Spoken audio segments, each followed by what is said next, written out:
recording.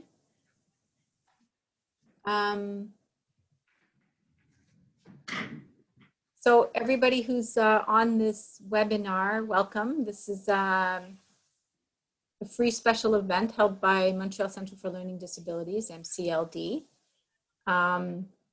Linda Aber will be talking to us, and I have here. I'm back. An attachment parent coach, Theraplay social skill group specialist, HeartMath practitioner, anxiety reduction practitioner, family life educator, and she's been working in this field for 25 years. I'm sure she's going to have a lot of interesting stuff to share with us. So I'm going to mute myself, Linda, and you should have the ability to share your screen. And I will pin your video so it's only you that we see. There we go. Take it away. Okay, let me just go into my slideshow. So hi everybody and welcome to tonight. Thank you so much for showing up and being present with us. The MCLD is an amazing organization and we've been here for many years. We're all volunteers and we're here to help each and every one of you that have difficulties with challenges with your children. They may or may not be diagnosed, but we're here with a lot of different programs and with a lot of answers and strategies for you. So I was a nurse for 25 years and then my husband and I adopted 2 children from Russian orphanages in the early 90s. And my kids had everything from ADHD to learning disabilities to bipolar to fetal alcohol to intellectual handicaps to attachment disorders. And it was really something very special. As a mom working on psychiatry for many, many years, I thought I knew it all. And my kids were my greatest growth gifts. I ended up going down to the States to a lot of the ADHD, LD, and attachment conferences, and I met the most amazing psychiatrists and psychologists, and their programs spoke to me, and we didn't have any of that here in Montreal. So I went down and I trained, and over 5 years I learned many different approaches, became certified in them, and that's what I do today, help parents. I'm kind of like, I guess, the Dorothy in the Wizard of Oz, paving that yellow brick road and helping parents create the fact that they are the wizard. And by the words and the things that we do and say with our kids, you know, we can build their self-esteem and create success for them. So without further ado, what I wanted to introduce tonight is just an overview on attention deficit and learning disabilities. Because many times parents will, you know, say to me, does my child have ADD? I mean, like, you know, there's a lot of different things that I'm seeing where the teachers are saying, you know, that, you know, they've got some symptoms. And I just wanted to do a little overview so that you would understand exactly what ADD and learning disabilities is about. So here we go. By the way, my kids today are 32 and 33 years old, and they're doing wonderfully. So living on their own, which is amazing. I love it. Thriving. Okay. So what I wanted to explain before we even go into anything is that one of the programs that the Montreal Centre for Learning Disabilities has is a free parent support group, and it's weekly. And we started this when COVID began because, you know, we were getting a lot of phone calls from parents that were seeking support. So we offer support and encouragement and strategies for home, strategies for school. I like to share, and I facilitate it, by the way, so if you'd like to join it, you'll be seeing me weekly. So I talk about understanding the developmental brain, what parents do and say that really matter, how you connect with your kids when they're having big feelings, being able to comfort them, validate them, and help them calm their big feelings. So emotional regulation, building self-esteem, and you know, creating resilience, And then we also have a lot of programs. Please check out our website. Be Your Best Parenting is one I do. Friends and Feelings, Social Skill, and Turn Down the Anxiety. So if you're interested in joining our parent support group, that's the link up there, linda.aber@ldmontreal.ca. Okay, so tonight I want to give you an overview, as I said. We're going to talk about ADHD, the symptoms, the behaviors, a little about medication, the hidden gifts, because there's such amazing qualities and values that these individuals have, these kids and these adults with ADD. And then learning disabilities. We're going to talk about the types. I'm going to give you some examples of what it feels like to have one, and then my take-home message for parents. So, is it ADD? What's ADD? So it's a neurological condition. It's the underactivity in the frontal lobe, the frontal cortex of the brain, which is responsible for attention, impulse control, disinhibition, being able to think something and out it comes from their mouth, motor activity, emotions. Now, attention deficit disorder begins in childhood and lasts throughout the lifespan. My husband has ADD, my kids have ADD, the majority of my friends have ADD. I just have learning disabilities, and I have about 3 of them. Wish I had ADD, because they're out of the box thinkers. It's just an amazing, amazing, amazing people. Okay, what are the causes of ADHD? Genetic factors, head injury, a lot of people who have concussions also, premature delivery, low birth weight, environmental factors, drinking and smoking during pregnancy are some of them. The neurobiology of ADHD. So dopamine is one of the many hormones that is secreted in your brain. And dopamine is a very powerful regulator in different aspects of cognitive brain function. It plays a very, very important role for normal and abnormal attention.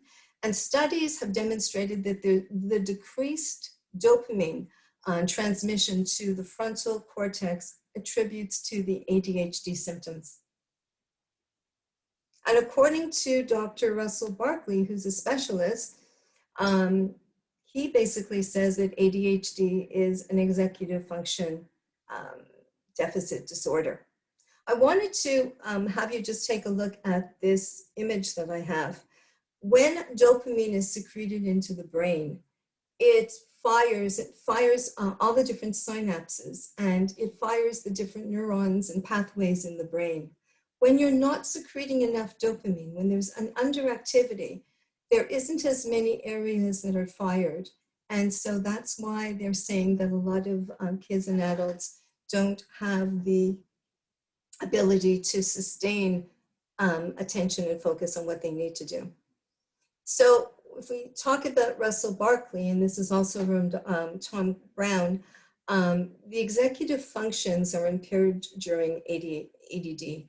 And some of the executive functions are activation, organizing, prioritizing, and activating to work, focus, being able to sustain and shift attention to different tasks, effort, regulating alertness and sustaining effort and processing speed, emotions, managing frustration and modulating emotions, which is very difficult, memory, utilizing working memory and accessing recall, and action, monitoring and self-regulation. So these are all different functions that are impaired with ADHD. Okay, so who do you think has ADD?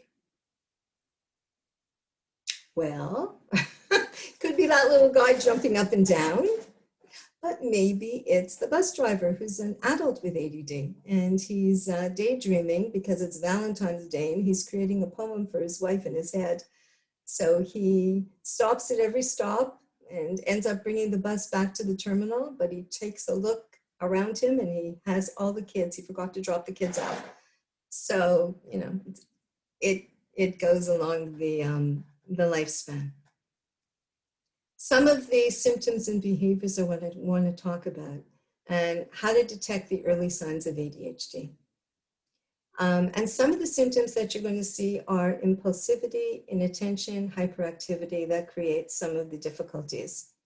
There's 3 types of ADHD. It's grouped under ADHD. One is predominantly inattentive. So these are the kids that miss the details. They get distracted very, very easily. They get bored easily. They have difficulty focusing on one single topic. They're forever losing things, pencils, papers, other items needed to complete their tasks. They have trouble following directions. They process information more slowly. Then there's the predominantly hyperactive, and these are the kids who can't sit still. They're squirmy, they're restless. They, are chatterboxes. There's like near constant talking. They have trouble engaging in quiet activities.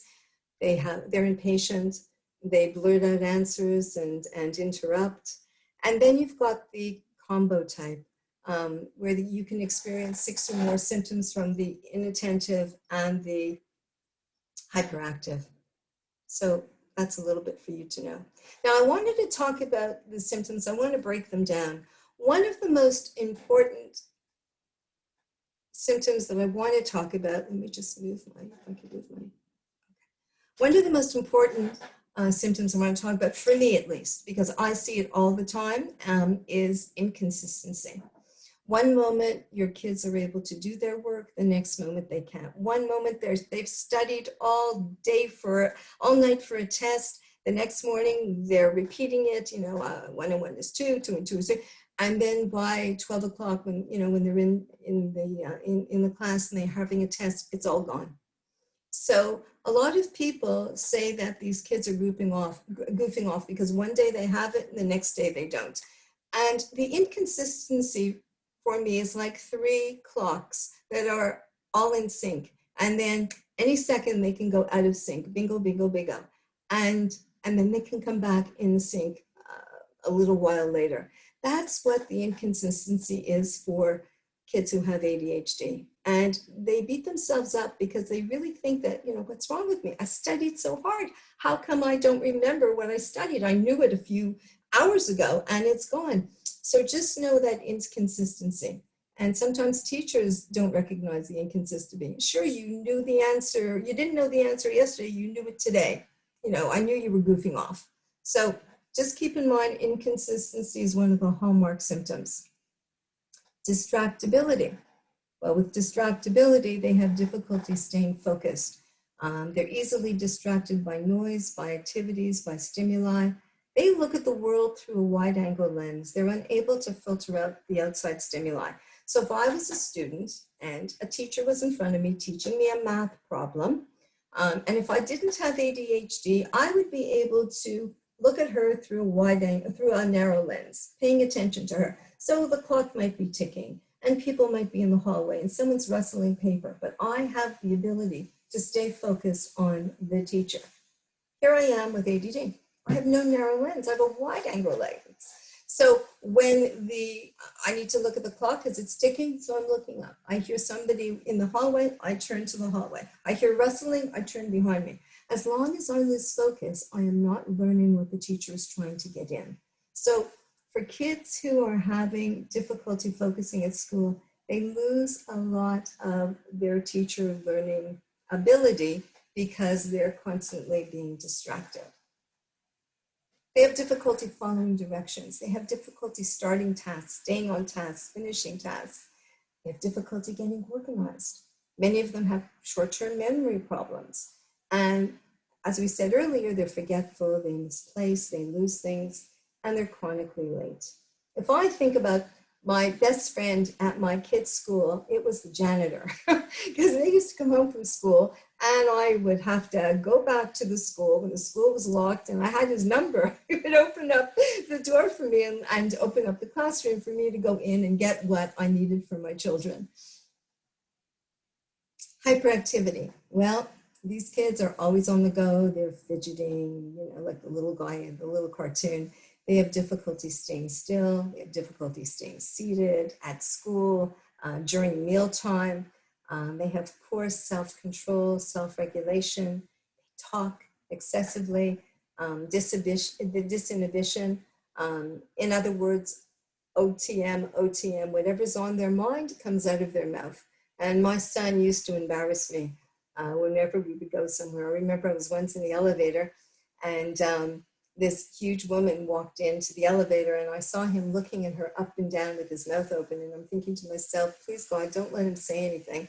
And then he looked at her and he opened up his mouth and said, oh my God, he said, you're so fat, the elevator might crash. There was a hole, I would have jumped in. So OTM, on the mind, out the mouth. I always tell kids to use their pause button. They talk excessively. There's no cause and effect thinking, and they're repeat offenders. You say to yourself, but they did this yesterday and they, had a consequence for it and they're doing it again. They're repeat offenders. And then you have the ADHD without the hyperactivity, the inattentive. So these are your bright students that fail due to chronic underachievement. They don't appear to have ADHD because, most, adults are not seeing the hyperactivity, but they're not meeting their potential at school and they fall through the cracks. And many of them have comorbidities, which is coexisting conditions like anxiety, test anxiety, learning disabilities, which we're going to talk about in a little while. Many of them are not given medication and many of them don't receive special services. So, that's making it very difficult at school for them. Many of them are female. And as I said earlier, many have weakness in working memory.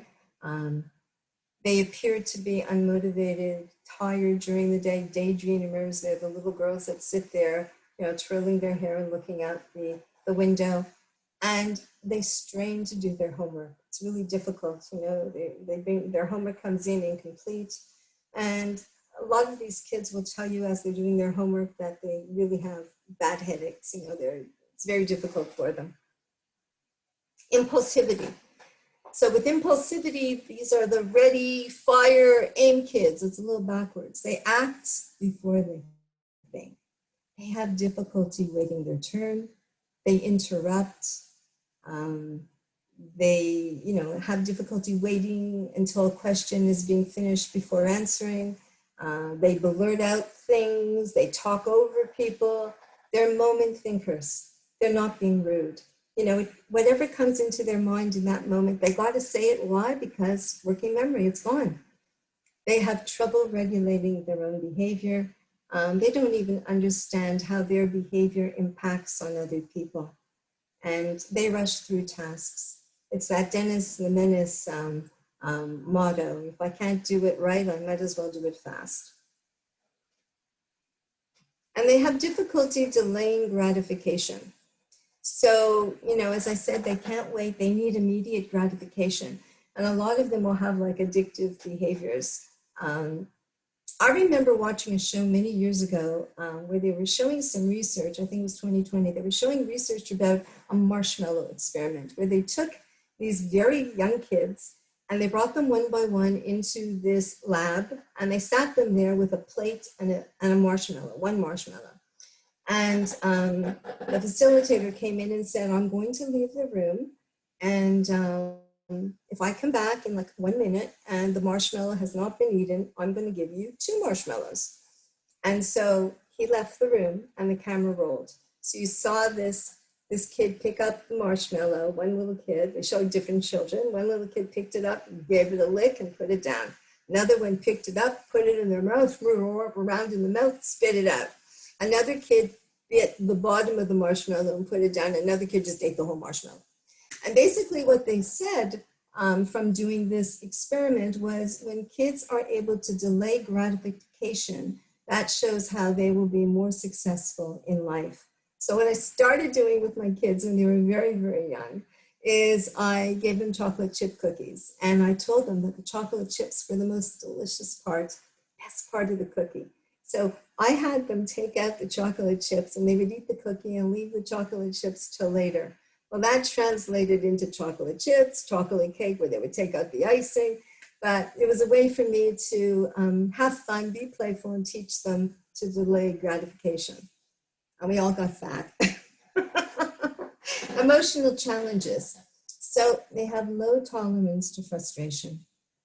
Many of them are explosive, short-tempered, irritable, very hypersensitive to criticism, stressed, anxious, rigid, inflexible. They're the rock brain kids. I tell them they're rock brain kids.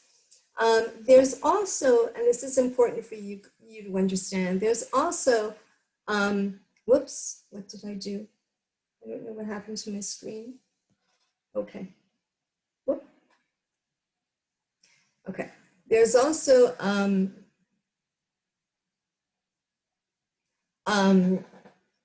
a 4 to 6 years developmental lag. So you'll see delays in age-appropriate skills, motor skills, self-help ability, personal responsibility, independence, and peer relationships. So, you know, a 10-year-old is not really a 10-year-old, a 14-year-old is not really a 14-year-old. They're a little bit more immature, so they do lag. They're not as responsible as their peers, and hence your 16-year-old may act more like a 10 or 11-year-old, but boy, they want the freedom of a 21-year-old. And what I used to do, especially for their emotional IQ, what I used to do to keep me honest was if my 15-year-old was having some difficulty, I used to take the number 15, put it on a Post-it note, and stick it in a corner of the room that we usually, you know, were in most often. And what I would do was whenever there was any kind of disagreement, I would keep looking at that number 15. So I'd have 15, I'd cross out the first digit, and I realized she had the emotional capability of handling her emotions like a 5-year-old. So instead of me getting triggered, it helped me be honest to be able to self-regulate myself in order to co-regulate my child, to calm her.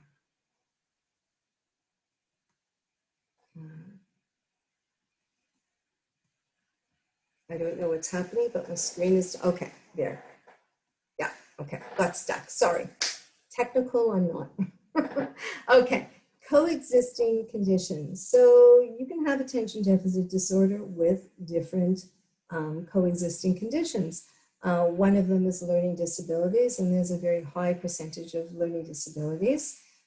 Tourette's disorder, you know, where you can have some tics. Anxiety, a lot of kids and adults that are diagnosed with ADHD have coexisting condition of anxiety, depression, bipolar, substance abuse, ODD, oppositional defiant disorder, and conduct disorder, where they, you know, are breaking the law, getting into trouble. So the effects of ADHD, let me just move this, you'll see these. Okay. The effects of ADHD symptoms, well, it's the clustering, it's the intensity, it's the persistence. I mean, everybody from time to time can have a lot of these different symptoms and behaviors that I discussed, but the intensity and the persistence help to, you know, evaluate and diagnose the disorder.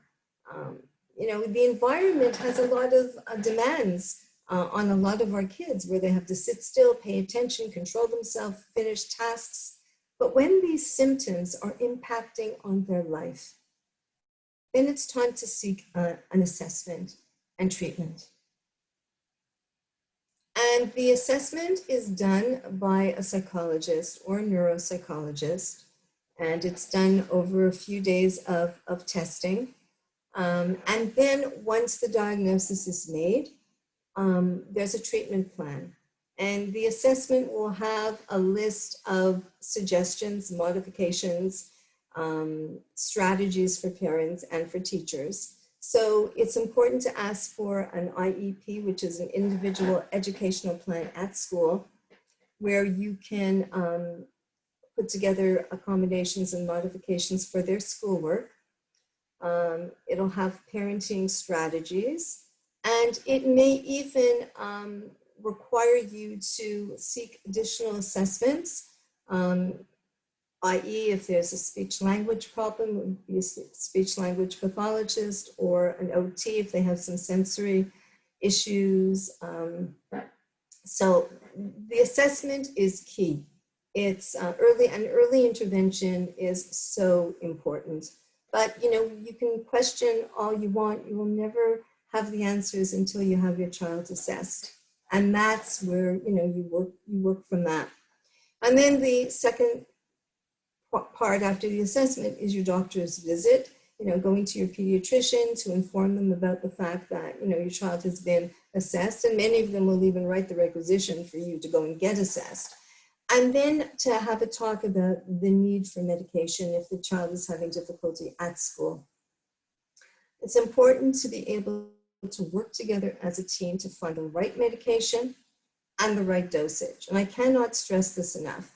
I'm going to get into just a few slides about medication, but when you're assessing the right medication, it's like a trial and error. So you might, your child might have to go through a few different medications to basically, for it, because not every medication works on the same individual. Our kids, just like anybody, our kids, have their own way that they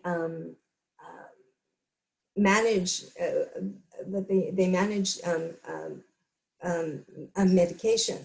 Some of it they don't do well with some medication, where they will do much better with another medication. And for some kids, their livers are excreted very, very quickly, so it might not last as long.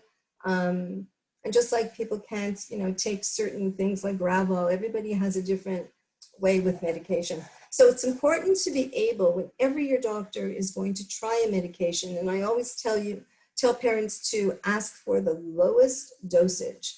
It's very important for you to ask your doctor or the psychologist or neuropsychologist for a medication rating sheet.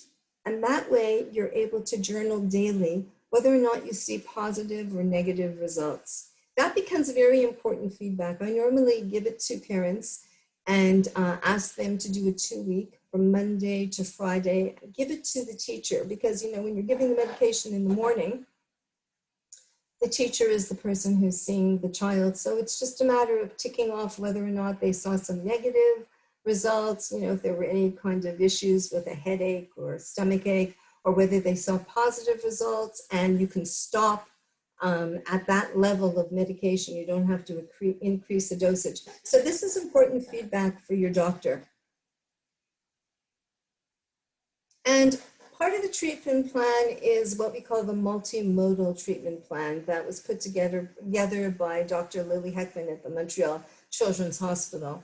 And she did research on this plan for years. So it's medication if the child needs it, social skill training if they're having difficulty with social skills and peers, psychologist if they need someone to talk to, tutoring if they need help with their academic learning, and the most important is the parenting management strategies, because what we do and what we say with our kids really matter. I cannot stress that enough.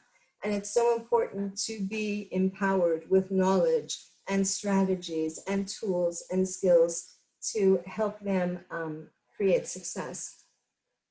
So medication, I'm going to go back to medication. Medication enhances that underperforming area of the brain because it's dopamine. So if they're not making enough dopamine, it's giving them the dopamine.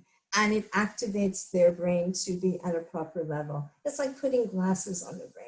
I remember when we gave it to my son for the very first time, he came home and he said, I had the most amazing day.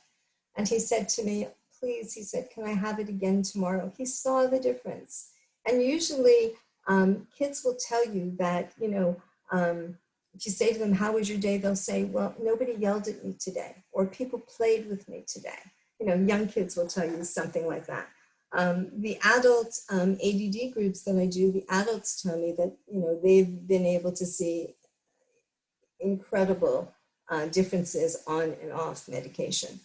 So there are slow acting and slow release formulas of medication. Most physicians are putting people on the slow release formulas. But when you are on the medication and it's really positive, you're going to begin to feel the focus, the calmness, the good impulse control. So most of the common ADHD medications are stimulants: Concerta, Vyvanse, Bifentin. Some of the non-stimulants for kids who have Tourette's, they can't take stimulants because it doesn't work with kids. They can have some difficulty. Neurologically, what neurologists will do is an EEG to make sure that they can take their medication. I'm talking about kids that have Tourette's. But usually they'll give them other medication like Strattera and Inconsistency. Many kids who have a little bit of depression do very well with other medications like Wellbutrin. But the first line for medication is usually Bifentin, Vyvanse, and Concerta. So they are slow release, and they start at, Bifentin starts at 10, Concerta starts at 18, Vyvanse starts at 20, and they're in your system for the entire day. You give it to them in the morning, and usually by about supper time, they're coming off of it. I usually, and I'm talking about myself, I usually like children to start off with the slow release. It's in and out of your body in 3 to 4 hours. That's my own bias. So if you're giving them a 5 or a 10 milligram of Ritalin, it's out of the body in 3 or 4 hours. And if they're able to do well with it, then I would suggest to the doctor, let's go to the slow release. So as I said, you have to work with your doctor. Some of the side effects of ADHD medication, you have to realize it started in the 50s. I'm going to tell you a backstory. It started in the 50s. What happened was there was a study on women who wanted to lose weight. So they were given stimulant medication.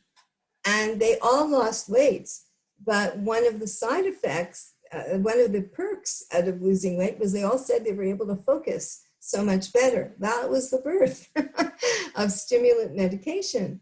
And so, of course, what does it do? It's an appetite suppressant. So, when people say to me, my child is not hungry, make sure that they eat their breakfast in the morning. Give them a boost, something that they could drink for lunch if they're not going to eat, because, and then when they come home, give them something to nibble on and let them have a good supper. So sometimes some kids will complain of difficulty falling asleep, irritability. If you see that they're more anxious or moody, that's, a side effect. Some kids will have headaches. That's important to note. Some kids will have muscle pains. That normally lasts about a week or two, and that settles down. It's just, it's just what's going on when you're introducing a medication.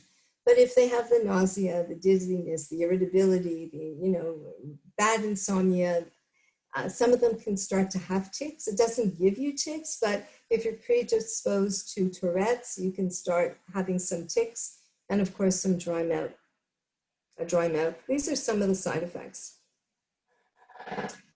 So what that means to me when I talk about side effects, when you are starting a child on medication, your goal is to help them focus.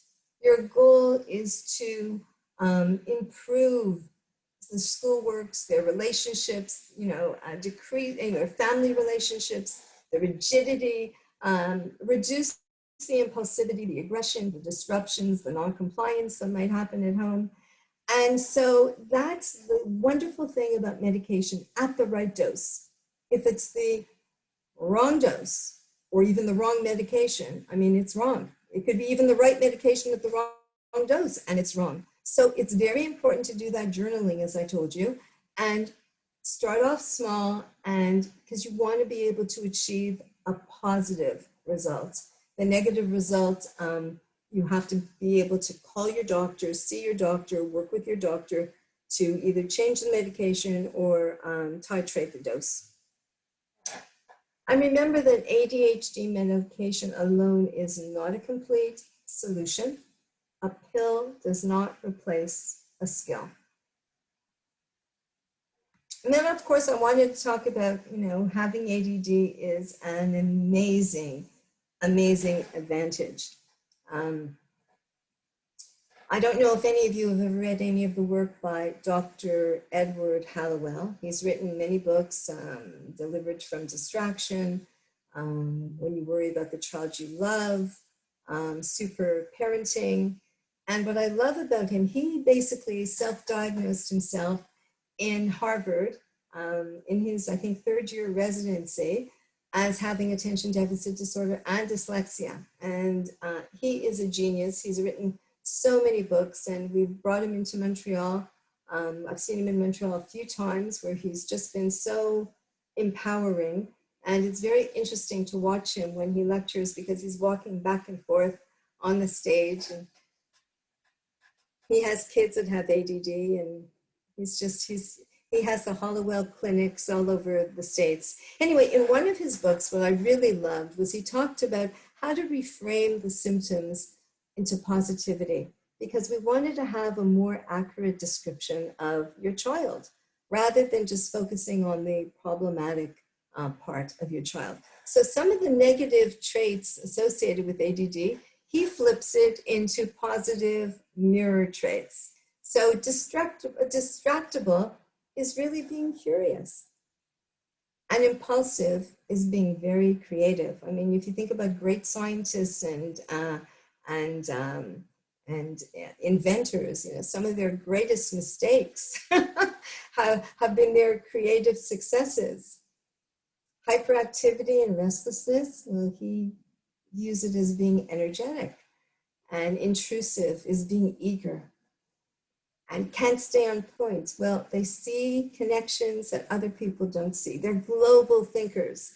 They're out of the box thinkers. They're brilliant. Forgetful. They get totally into what they're doing. Disorganized. They're persistent and they just won't give up. They're stubborn. They show brilliance, flashes of brilliance.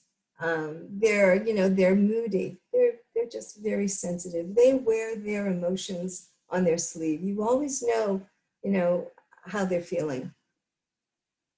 So some of the positive characteristics that are often, associated with ADD is energetic, highly verbal, spontaneous, creative, exciting, persistent, innovative, risk takers, warm-hearted and helpful, compassionate, accepting, and forgiving.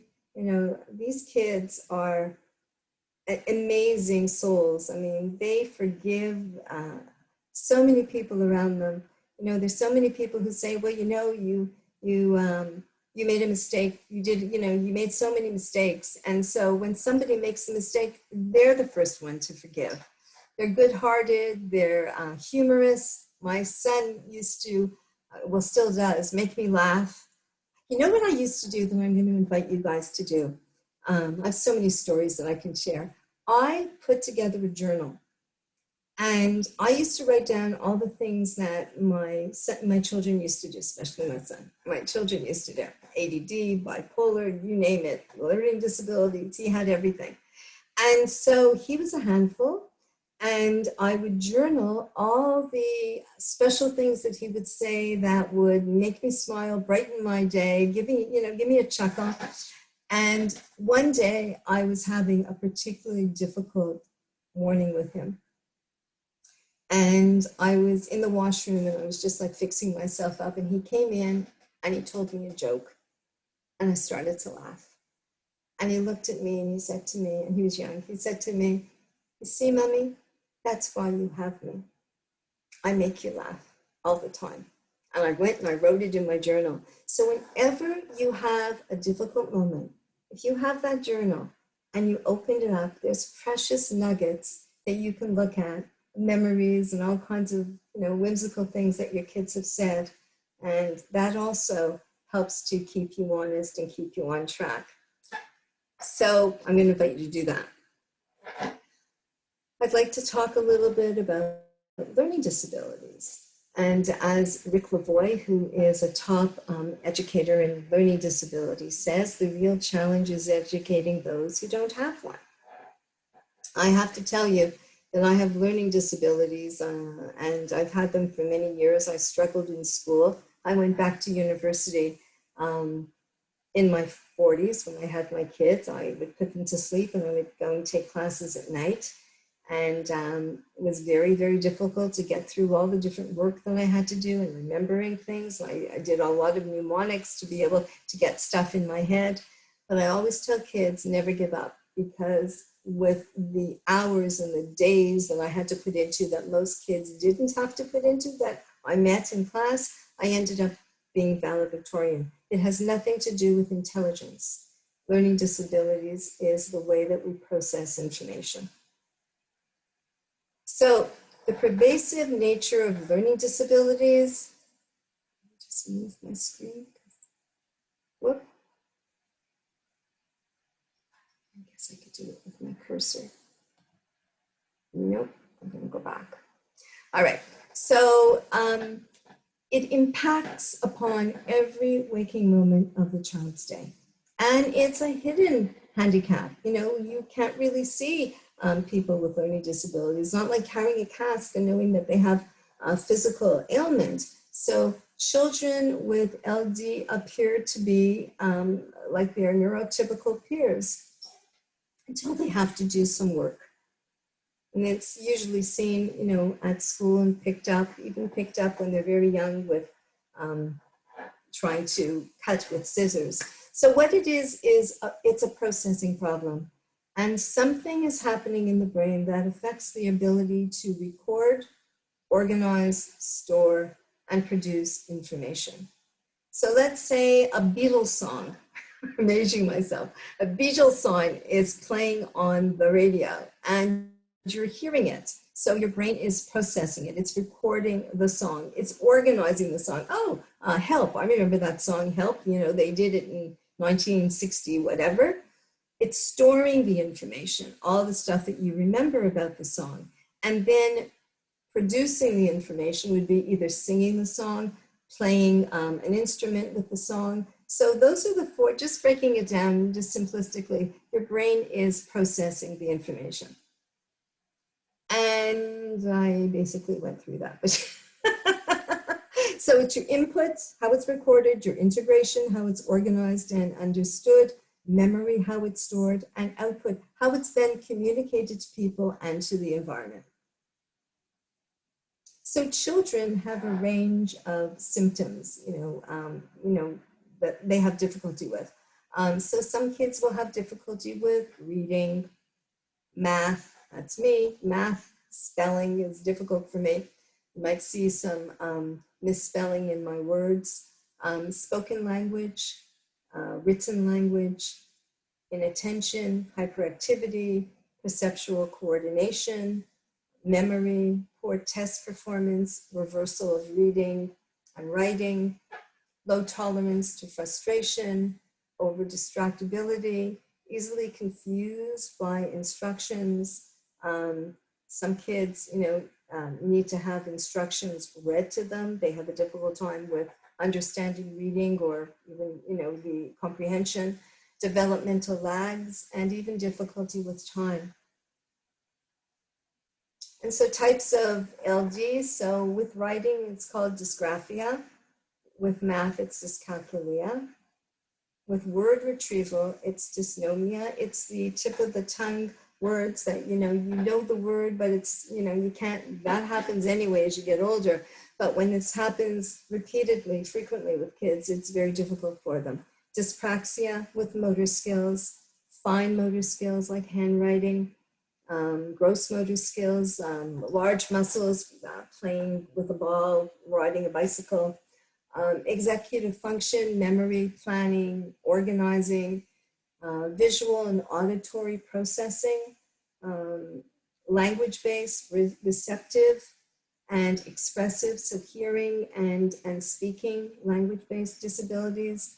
And one that not too many people talk about is one that I've been seeing a lot of. It's a nonverbal learning disability. It doesn't mean that they're nonverbal. They're very verbal, highly verbal. They're probably early talkers, but they visually, they oftentimes are I have to tell you that the majority of the time, people that I've been seeing, have been diagnosed as ADHD.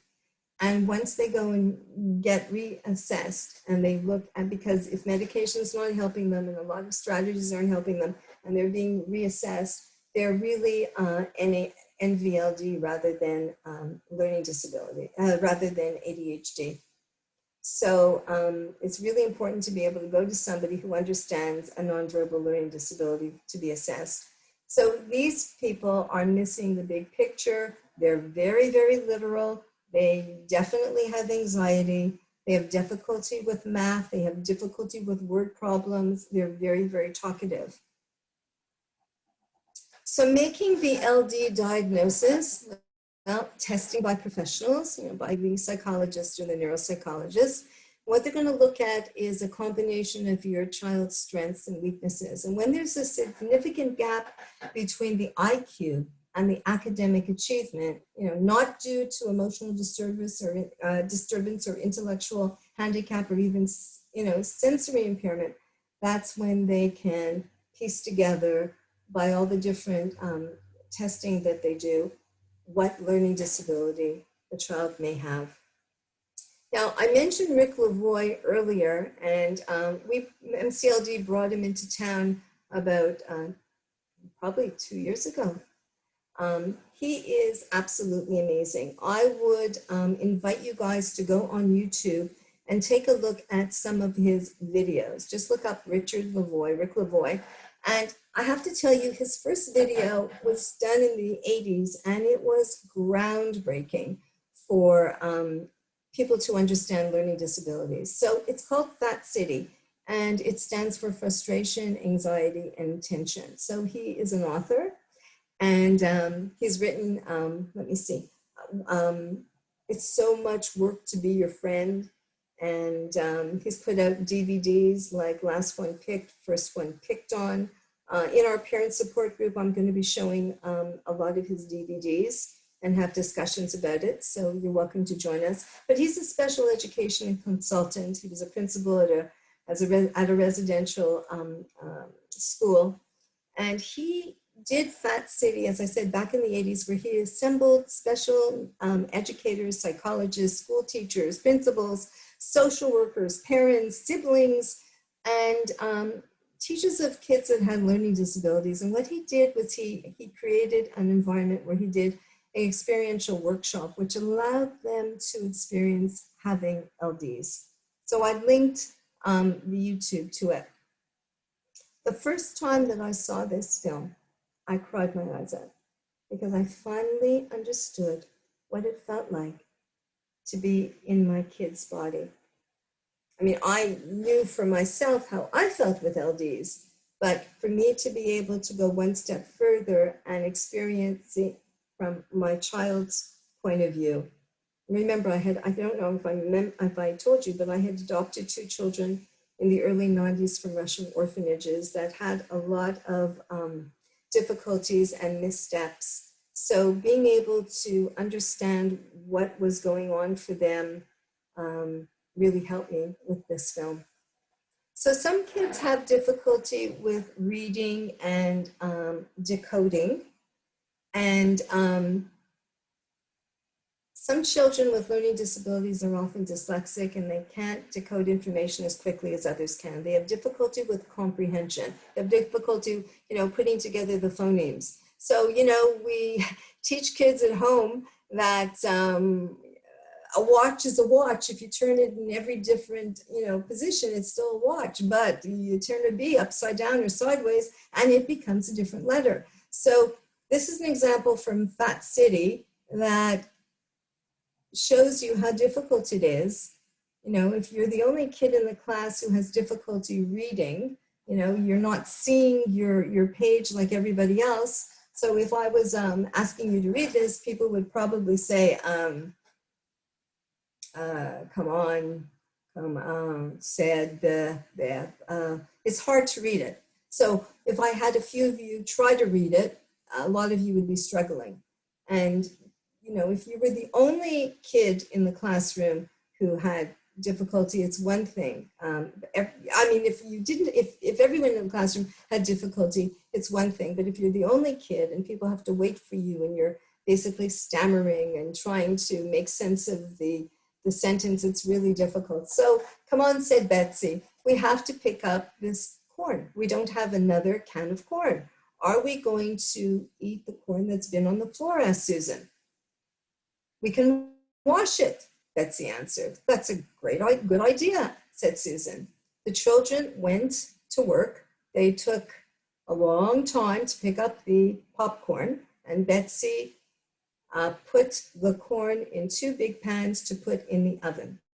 Now, after a child is trying to put together the phonemes and make the sentence, and then, you know, you're going to then ask her a question, well, whose idea was it to put the can of the popcorn in the oven? They don't remember. I mean, they're so busy trying to put the words together. So these are kids that are not only having difficulty with reading, but with comprehension of what they're reading. Oral expression. A lot of these kids have dysnomia, and so it's being able to retrieve what is stored in, you know, in your head. And so this happens to all of us when we're searching for words or searching memory.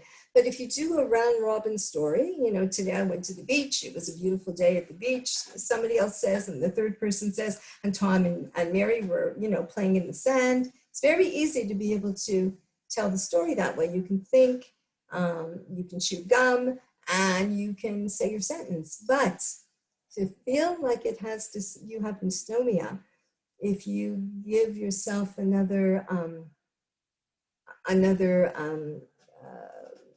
addition to your story and not be able to use any words that have the letter N, then telling the story becomes very different. The worm moved. Do you see what I mean? So it's very difficult. So speaking becomes very difficult for kids, and also for people who are impatient when they're trying to put their thoughts together. So dysnomia, it's a neural expression disability. Visual perception problems. It makes it difficult for kids to really understand what they're looking at. And for visual perception, I was showing somebody something just yesterday. It was one of my girlfriends, and she couldn't understand it. And I was showing her a picture until I showed her where it was. She wasn't able to understand it. So let me give you an example of visual perception. If I ask you what that picture is,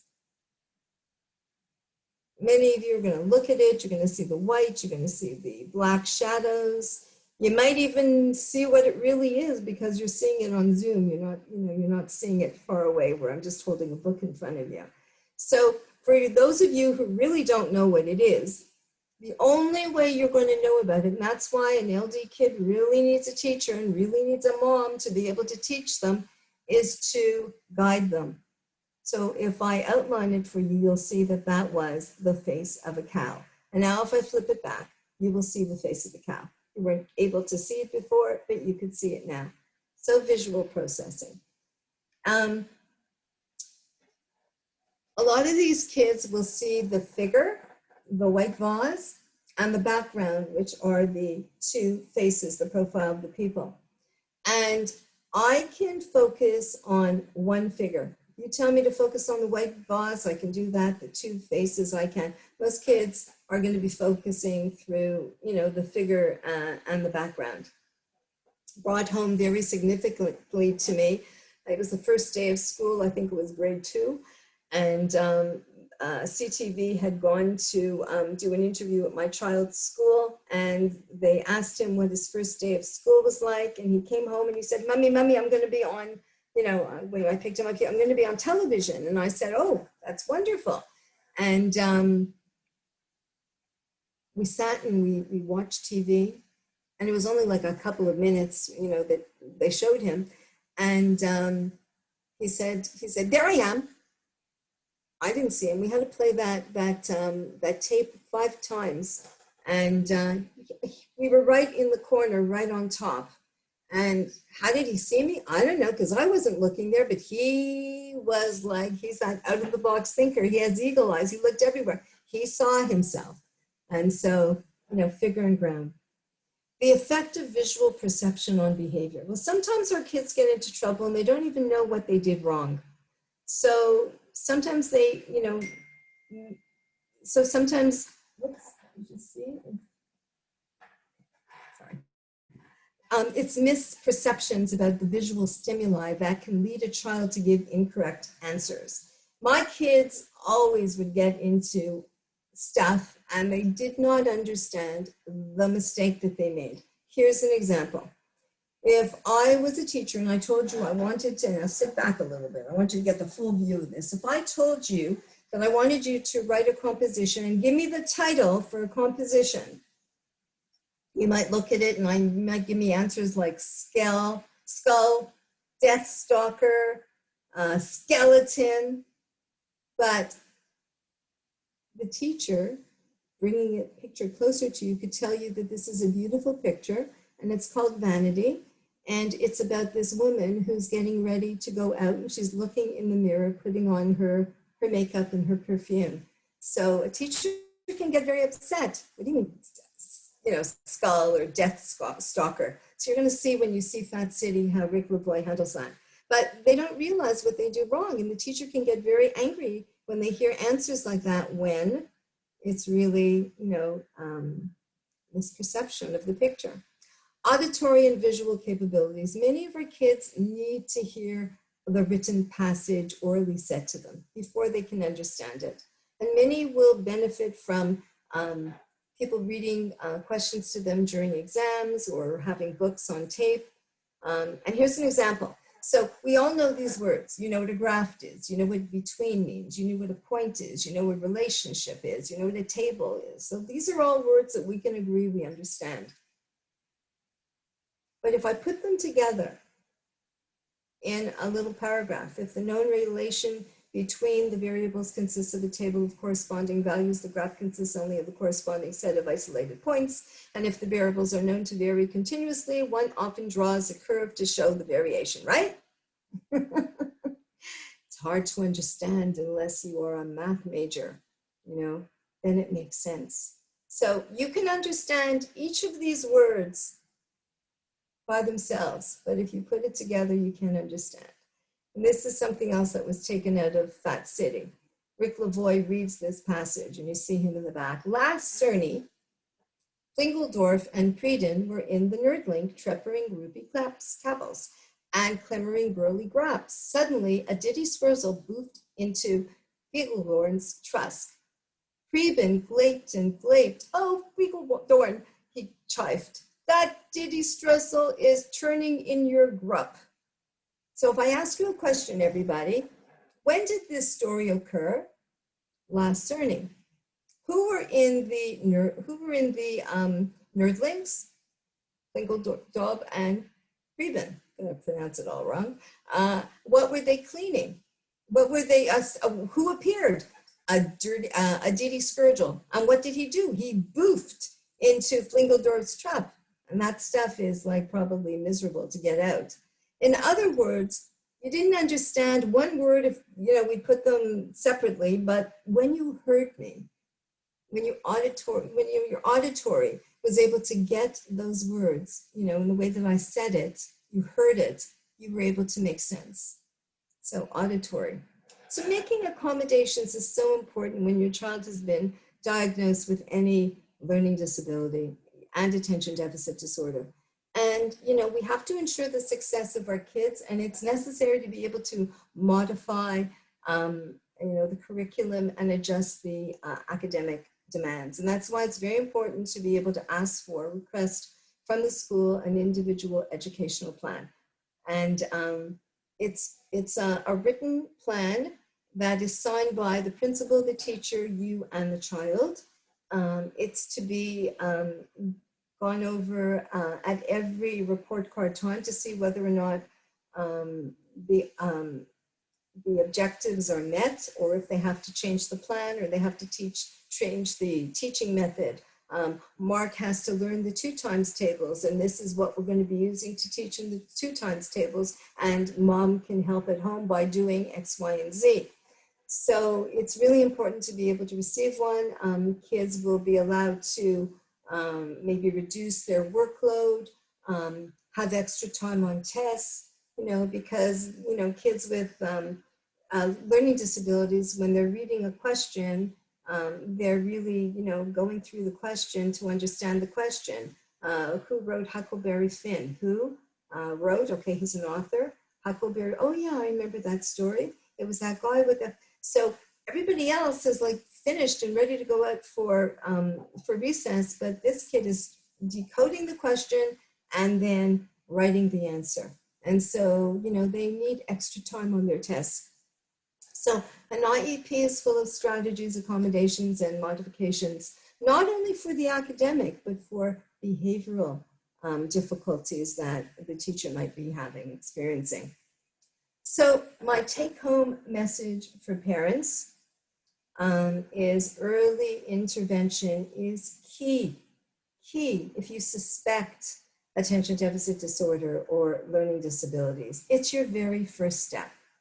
And then if your child has been diagnosed, you've got to work with your doctor as a team to determine whether or not they need medication. And if they do, and if you decide that you want to try it, and it's a 2-week trial, start at the smallest dose, get your medication rating sheet so you're able to understand the symptoms, whether there's positive, whether there's negative, and if you're getting a positive, stop at that dosage. There's no reason to increase it if you have a positive result. And then make a school request for an individual educational plan to be put into place for modifications and accommodations for your child. You can even look at some of the assistive technologies, a lot of free software, and there's so much that's out there. And you can go to Dawson University, Adapt Tech, and take a look at their list of wonderful accommodations. We're going to be doing a webinar probably about accommodations in the future. Continue to be your child's safe harbor. What you do and what you say really matters. You are the most important person to your child. You are their prize. You are their heart. And your understanding, your support, your connection, your communication, and your warm, loving parent-child relationship really creates the ultimate success for you and your family. That's key. That's key. And finally, remember you are not alone. Empower yourself and join a parent support group. And I'm very proud of being a volunteer at the Montreal Center for Learning Disabilities. We have a new website, so I'm going to encourage you to go and take a look at it, with phenomenal new programs, life skills, cyber kids, a lot of different things I'm doing, social skills, and dialing down anxiety. But this is a program that we put in place, and it's a free weekly Zoom parent support group that's held every Tuesday from 7 p.m. till 8:30, where we offer support and encouragement and strategies that you can use at home and now at school, because kids have re-entered school. And we need to be able to help them emotionally and then guide them through the homework. But remember, homework is, you have to really be able to help them emotionally, because it's a long day for them. And it's important to remember that a lot of our kids that have accommodations, that have difficulty sitting, that used to be able to go and take a note to the office so they'd be able to walk, or go and get a drink at the water fountain, or go for a bathroom break. Now with the situation with COVID, they're in the classroom. So you have to keep all of these things in mind. We talk about understanding the child's developmental brain and the nervous system. Really important to understand the vagal nervous system. And in the group, you'll feel more confident and prepared to handle different situations. It's like having a parenting toolbox by your side. You gain knowledge and strategies that you can easily and immediately implement. And you learn to use a language of positivity to enhance your child's resilience and self-esteem, and tools for emotional well-being to connect and comfort their big feelings, because they don't have the ability to do so. I don't know whether or not you guys have ever heard of the poem, Welcome to Holland. I'm going to read it to you very quickly. When I first heard it, I cried again. I'm a crier. I'm often asked to describe the experience of raising a child with a disability, to try to help people who have not shared that unique experience to understand it and to imagine how it would feel. And it's like this. When you're going to have a baby, it's like planning a fabulous vacation trip to Italy. You buy a bunch of guidebooks and make your wonderful plans, the Colosseum, Michelangelo, David, the gondolas in Venice, and you may learn some handy phrases in Italian. It's all very exciting. And after months of eager anticipation, the day finally arrives, and you pack your bags and off you go. And several hours later, the plane lands, and the stewardess comes in and says, "Welcome to Holland." Holland, you said? What do you mean Holland? I signed up for Italy. I'm supposed to be in Italy. All my life, I've dreamed of going to Italy. But there's been a change in flight plans, and they've landed in Holland, and there you must stay. And the important thing is that they haven't taken you to a horrible, disgusting, filthy place full of petulance, famine, and disease. It's just a different place. So you must go and buy new guidebooks, and you must learn a whole new language, and you will meet a whole new group of people you would never have met. It's just a different place. It's slower than Italy. It's less flashy than Italy. But after you've been there for a while, and you catch your breath, you look around, and you begin to notice that Holland has its windmills, and Holland has its tulips, and Holland even has its Rembrandts. But everyone you know is busy coming and going from Italy, and they're all bragging about what a wonderful time they had there. And for the rest of your life, you'll say, yes, that's where I was supposed to go. That's what I had planned. And the pain of that will never, ever, ever go away, because the loss of the dream is very significant. But if you spend your life mourning the fact that you didn't get to Italy, you may never feel free to enjoy the very special, the very lovely things about Holland. So thank you so much for taking the time to come and join us in our webinar today.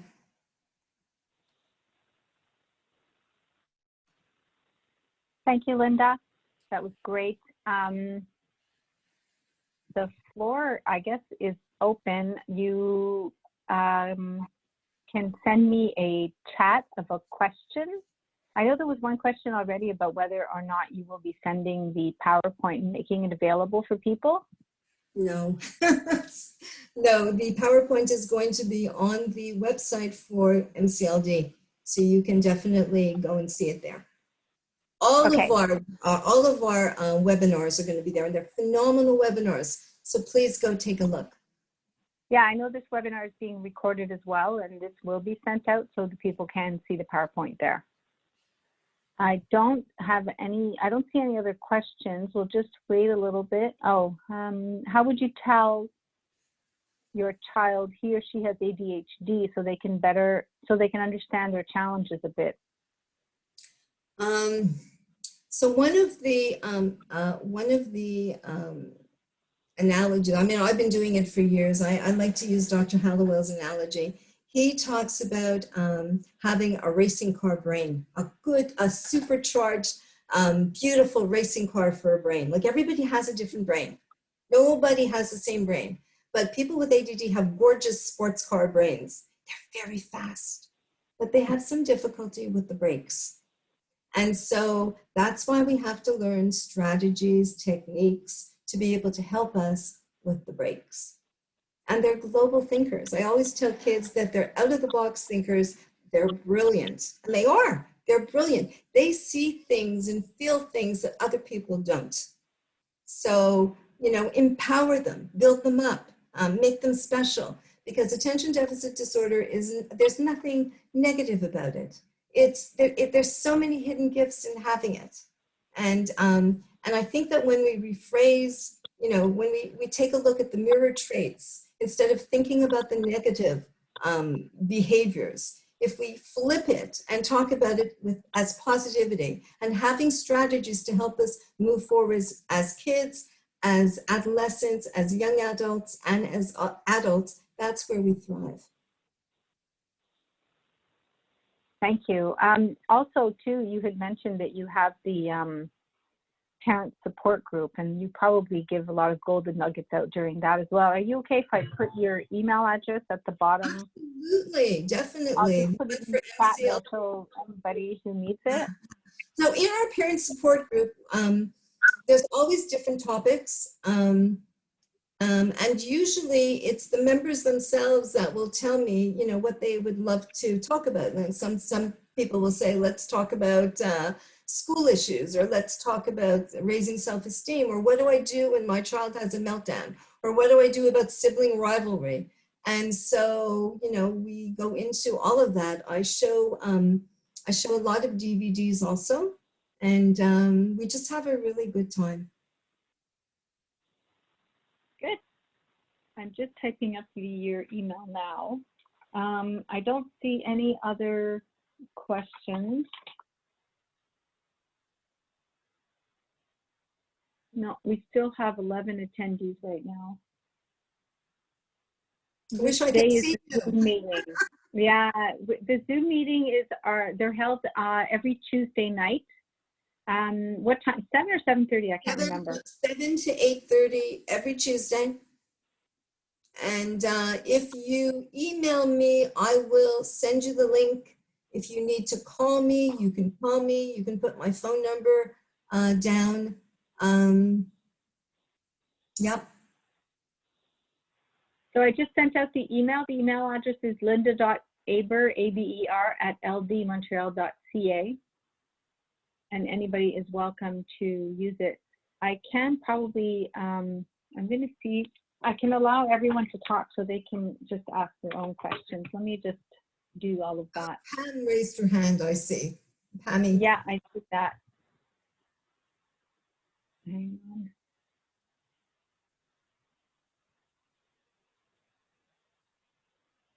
Okay, go ahead, Pam. You have to unmute yourself. Okay, there we go. I just wanted to ask you to give out the website address. Do you want to go ahead and do it? No, you do it. Is it LD Montreal? Yes, ldmontreal.ca. Thank you. And where do you know where on the website, because I searched, where the webinars are? You have to ask Santa. I can tell you. It's under webinars. On the top bar, where you see your choices, there's a drop-down box and it says webinars. And you scroll down a bit and you'll see somebody laughing and it says webinars. Perfect. Okay, and you click on that. Thank you for sharing that, Pam. That's important. And as I said, there's some amazing webinars that people will really enjoy. Including yours. Oh, thank you. It was fun. So I have, Sana, did you have something as well? You just have to unmute yourself.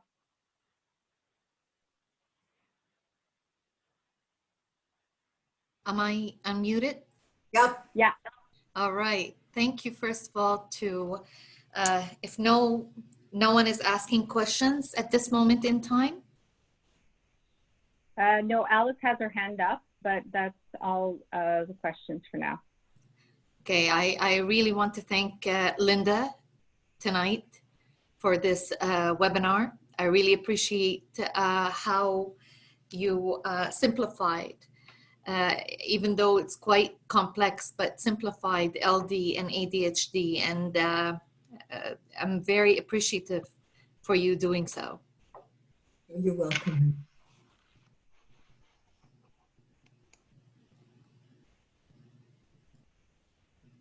Well, if anyone else has anything else they want to add, I've enabled anybody to talk if you need to. You just have to unmute yourself and go right ahead. Otherwise, we'll call it a day. Can Oh, I Pam, just, Yeah. I would just like to, in addition to thanking Linda, I would like to thank Karen. 100%.